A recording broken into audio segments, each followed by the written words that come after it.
What's up, guys? Welcome back to Newswave. So it's finally Friday, got through the week, and Ultimate Alliance 3 comes out today, so I'm pretty excited for that, to jump back into that series after, man, it's been a long time. I think it's been, since the PS3, I guess I was playing that. It's been a while since the second one, but excited to check that out later on today, and I'll give you guys my thoughts over the weekend after I get a chance to play a good bit of it. We're going to talk a bit about some of the reviews today as well, but we also have to get into some interesting stuff with Nintendo and a potential class action lawsuit around, well, you guessed it, those JoyCon controller drift issues, which is an interesting situation, again, to see this turning into a possible lawsuit.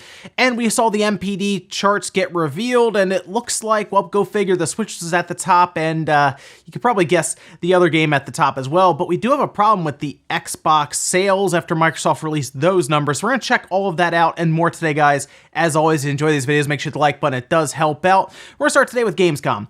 Gamescom is coming up next month, and of course, we generally will see some pretty good announcements there. But Microsoft actually told us a bit about what their plans are, and if you are someone who likes Inside Xbox, that's perfectly fine, although Inside Xbox has become kind of boring, I would say, over the past few outings, and to the point now where a lot of people don't look forward to it as much. I think it would do much better as a pre-recorded thing, much like what PlayStation is starting to do, and what Nintendo has been doing for a while with the Nintendo Direct, just in and out, right? Get all the information to us and move on. We don't really need to see anything about an escape room trying to talk about State of Decay 2. Anyway, Gamescom coming up next month. They did tell us that they will have an Inside Xbox, and it's actually going to air August 19th, and that's at 5 p.m. CEST, or that is 8 a.m. Pacific time, and that would, of course, be 11 a.m. Eastern time. And you could apparently look forward to latest news, games, accessories, and features that they can't wait to tell us more about. Now, they also say they're going to have 200 stations set up for all kinds of games to play and everything, but I am curious what they're actually going to tell us about outside of something like Gears 5, that getting an update or something. Interesting stuff there. However, last year I was expecting some stuff out of Gamescom, and I think we got another controller. So if you like the Xbox controllers, you'll probably see another one, so I guess you can look forward to that. Also, if you were someone looking forward to DCUO, or DC Universe Online, it looks like we did get the release date for the Switch. This was at San Diego Comic-Con where they talked about this. It's coming August 6th, so not too much further away. It's a free-to-play MMORPG you could check out. It's kind of an action MMO, but it is really fun. I actually remember playing it when it first came out on the PC and really enjoying it, but then I fell out of it, and now it's coming to the Switch. I'll check it out again there because it's interesting to see these MMOs kind of show up on a portable system like the Switch. It's at least interesting to jump back in, and here's the thing about it. Of course, it's going to be its own setup, its own world, its own server, so pretty much starts from scratch, which might be interesting to some players who fell out of it and then might want to check it out again, because then you're not playing against people who have been, playing for the past, so many years. You're going to get to start back up, and you won't have people who grinded out a bunch of gear and everything. Interesting enough to see that, but only a few weeks away, and we'll be able to check that out. And they also announced that 2 new characters will be coming to Ultimate Alliance 3, which we're about to get into here in a second with the reviews, and that is Cyclops and Colossus, who are actually going to be characters that are added at the end of August through a free update. So that's pretty cool too. Some of the early reviews have come out for Ultimate Alliance 3, and it seems to be putting up currently a 74 on Metacritic, which is actually about where I kind of placed this one. I didn't think it would be this insane, massive blowout for the Marvel Universe through Ultimate Alliance 3. I kind of thought this would just be a fun couch co-op style game. Mostly, you'd play with your friends and everything, and it was just a fun little RPG beat 'em up style game, which it still looks like it's going to be that. Again, I'll play it today, and I'll let you guys know my thoughts on it. But a 74 is right around where I figured it would be. It seems like they're kind of mixed a bit. IGN seemed really like they enjoyed it, but then they gave it a 7.8, which is, again, average and about right, I would say, for this one. But some said it was repetitive. I can see that. I'm just looking forward to trying it out again. Like I said, it's been a while. Exciting stuff there. I think it's still going to be worth the money because it looks like there is quite a bit of game there. And of course, I always have fun leveling up the different characters and playing through the levels, but we'll have to wait and see and check it out later on today. And guys, some of the quick news out of the way, let's get into the bigger stuff. We're actually going to start with this very interesting trademark. And I'm bringing this up because I really don't know what it is. And I figure, hey, I can let you guys know, and maybe one of you creative people out there can come up with why they did this. Now, I will say first, sometimes companies will just trademark stuff just to make sure they're covered, going forward. But Nintendo put out an interesting trademark, and I'm not really sure what it's for. It is apparently Nintendo Switch Do, or I guess it could be Nintendo Switch Do. I mean, you know, some people call it 8-bit Do, some people call it 8-bit Do. Let's just say Nintendo Switch Do for now. Anyway, this was actually spotted by Let's Go Digital, which is a Dutch website, and this was actually a trademark put through with the Israel Patent Office. And there's a full document and everything people can check out. It's under Class 9 and then Class 28. Basically, Class 9 seems to cover everything you would expect: electronic game programs, downloadable electronic game programs, video game. You get the idea. A lot of game programs. And then Class 28 covers games, toys, portable games with liquid crystal displays. I wonder what that is. And then protective films adapted for screens for portable games, etc., etc. It basically covers everything you would need to if you wanted to sell a product down the road. But Nintendo Switch Do. Nintendo Switch Do. Originally, I thought maybe that's something that they, like a service they're gonna have with the online or something. I don't think that's like a game on its own, or even a peripheral. I mean, I guess it could be an accessory, right? It's hard to say. It really is. It caught my eye, and I said, well, let me see if some of the people in the comments can figure out what this thing is. You know, people are a bit more creative than myself. Maybe somebody can figure something out there. I don't know. Let me know what you guys think down below. Next up, let's talk about this possible class action lawsuit that appears to at least be getting explored right now. Now, class action lawsuits, not surprising. We've seen them before with pretty much all of these other companies. NVIDIA just had one, of course, with the GTX 970, where they had to pay out like a $30 card to everybody who bought one because of it was advertised with the wrong amount of memory and everything. And then we now see some class action lawsuit covering something with cryptocurrency and their advertising there and how they were kind of pushing that. Who knows, all over the place there. But then we've also seen class action lawsuits around Sony when it comes to the other OS, which they also had to pay out for. They had removed the other OS option in the launch PlayStation 3s, and they actually fairly recently, I think like last year, finally paid out, I think it was up to $65 per person who was affected, which was less than they thought, apparently, when it actually came down to handing out money. Microsoft, of course, infamously with the Red Ring of Death that they had to cover, although they jumped ahead of that and they started trying to fix that beforehand, but they still got hit with one in 2008. And here we are now, as you're seeing this page going up, where lawyers appear to be testing the waters. Now, this is from Schwartz, Kreiner, and Donaldson Smith, and this is a law firm basically exploring the idea. That's why they have a forum for people to set up here. Nintendo Switch JoyCon Drift Class Action Investigation, where CSK&D is investigating a potential class action based upon reports that the Nintendo Joy-Con controller for the Nintendo Switch gaming console can experience joystick drift issues. It goes on further to describe the situation more, and then it also asks anyone having the issues to fill out the form below, so I assume they can gather information and see if it's actually worth pursuing. Now, I will admit, generally, lawyers might see this kind of stuff in the news. For example, we saw that Kotaku article blow up. It's been all over YouTube. It's been all over forums and Reddit posts and everything. Sometimes they'll see this and they'll maybe see money, right? They could do a class action lawsuit. They can possibly get money from it and everything. So I want people to keep that in mind as well. They might just see this as an opportunity for them, obviously, but it is interesting that this could possibly push Nintendo to change the Joy-Cons to actually fix the issue at the factory level. I've done a video, there's a very good Imager post even around why it's happening, and it does appear to be a fault with the Joy-Con design. It's just the way it is. And Nintendo could, I think, fix this at the factory level, and we won't have as many, all controllers will drift at some point, but the Joy-Con controller appears to be more than like the margin of error that you might see with other controllers, and definitely in some cases faster.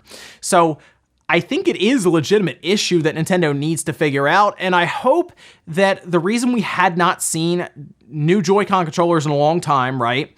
And all of a sudden we're getting new Joy-Con controllers, we're getting a Switch Lite, we're getting a Switch Revision, is because that was something that was kind of on their to-do list to fix. But here's the good news, we'll be finding out, because when I buy a Switch Lite, when I buy a Switch Revision, when I buy those Joy-Con controllers, all of those are getting opened up, and we'll see if those same joysticks are in there, the same ones that you can order on Amazon that are still flawed and everything.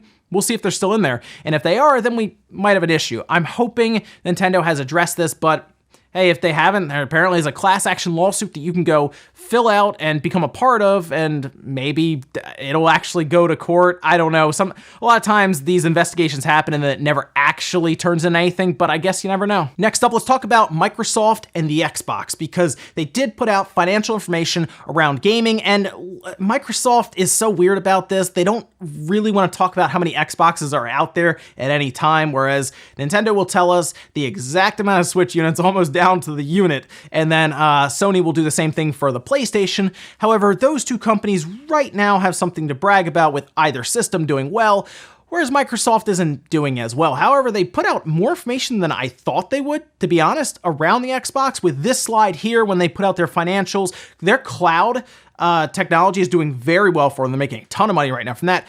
However, it seems like the Xbox division is down from last year, something I would kind of expect, but not this drastically, because you can see gaming revenue declined 10%, and a lot of that had to do with their hardware revenue declining 48%. And they say that is due to a decrease in volume of consoles sold. I'm not surprised by that, but that number is a bit surprising. I'm not surprised that it's down, but 48% is a lot. And they go on to say Xbox Live monthly active users grew 14% to 65 million. That tends to happen when you have to sign in, of course, with Minecraft with an Xbox Live account. I'm curious where those Xbox Live accounts are. Here's the thing, because that is more than the amount of Xbox Ones that are out there, which currently is estimated to be around 43 million systems. They have 65 million accounts, so I wonder how many are on the 360, how many are on the Xbox One, how many are on the PC. They don't really break it down to that degree. They just say we have this many monthly active users. I am a bit curious, though, as to what they count as a monthly active user with Xbox Live and where they are, because keep in mind, not all of them are paying that Xbox Live fee. In fact, it's pretty much only the people who use the Xbox consoles, not people on the Switch or on the PC, for example. So interesting stuff there, but it shouldn't surprise anyone that they are down this, okay, maybe this much, but not down from last year. The PlayStation is going to be down. We're coming up to the end of the generation. However, we're still over a year away from the next generation, and I don't think it's going to get better for Microsoft. So I am curious how slow it's going to get for the Xbox brand, because the Switch catching it is going to have, everyone knows, but like, man, how much worse can it get for Microsoft? And are they willing to tread water through all of next year up until Scarlet? And in our last bit of news, let's talk about the NPD sales charts from June. This is pretty much all sales within the United States, and it does cover some digital and physical. It depends on the company. For example, Nintendo doesn't share digital sales with the NPD. I think they're working on that, actually, from what I've seen. But it's not covered currently, so they kind of have it outlined with little asterisks and everything. They did say that the number one selling system from June was the Switch. No real surprise, I think. I think most people expect the Switch to be number one, probably up until Scarlet and the PlayStation 5 launch, and I'm not even kidding, all the way till next year, because now we're getting a cheaper Switch with the Switch Lite, so units sold is going to be pretty much covered by Nintendo.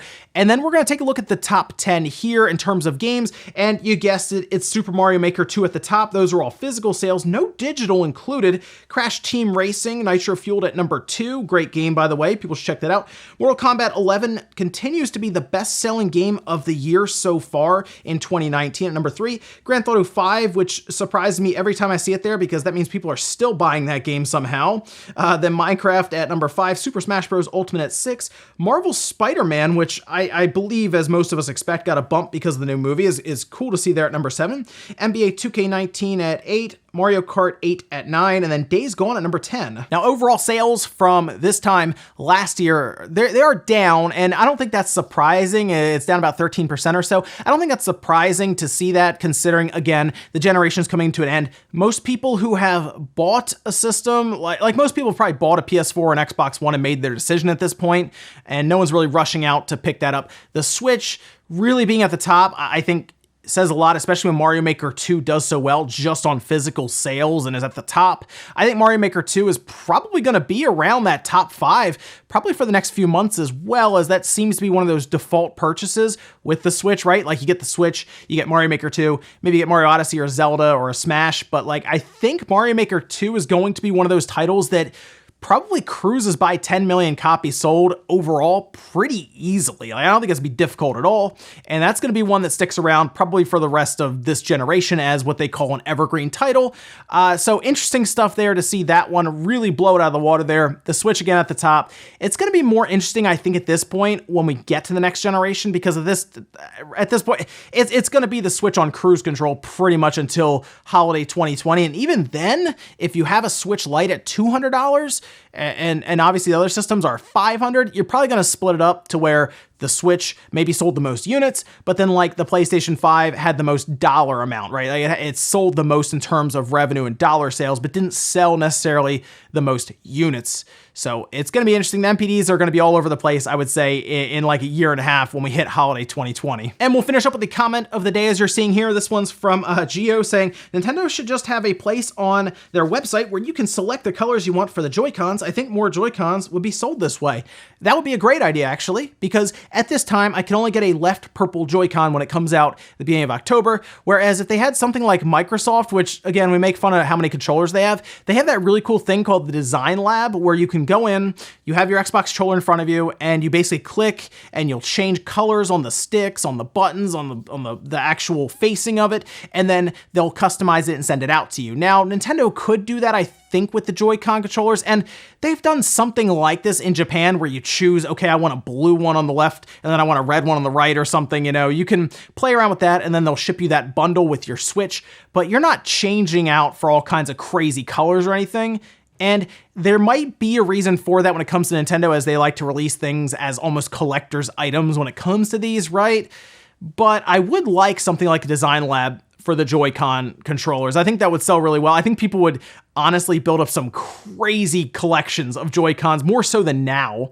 If they say, hey, you can go on this website and you can make it any color you want, you can do all these cool designs, a lot of people are going to buy like a pair of Joy-Con controllers every single month. And you're right, it probably would help to sell them a lot more than they do now. And ladies and gentlemen, let's go to here for Newswave. If you enjoyed this video, guys, hit the like button, it really helps out. If not, hit the dislike. Leave comments down below about everything we talked about today, whether it is this weird like class action lawsuit thing going on with the Joy-Con controllers. Do you think it's actually going to go anywhere? Or do you think it's pretty much they're just checking out how it's going to go, and then they don't get as much of a feedback as they want, and they kind of just like back away from it? Or do you think Nintendo's just going to fix it before we even get to that point with these new revisions and these new Joy-Con controllers that are finally coming out? Let me know about that, guys, down below. Guys, have a great weekend. Play some games. Check out Ultimate Alliance 3. I will be. And I'll see you guys back here Monday morning, 8 a.m. Eastern Time for Newswave.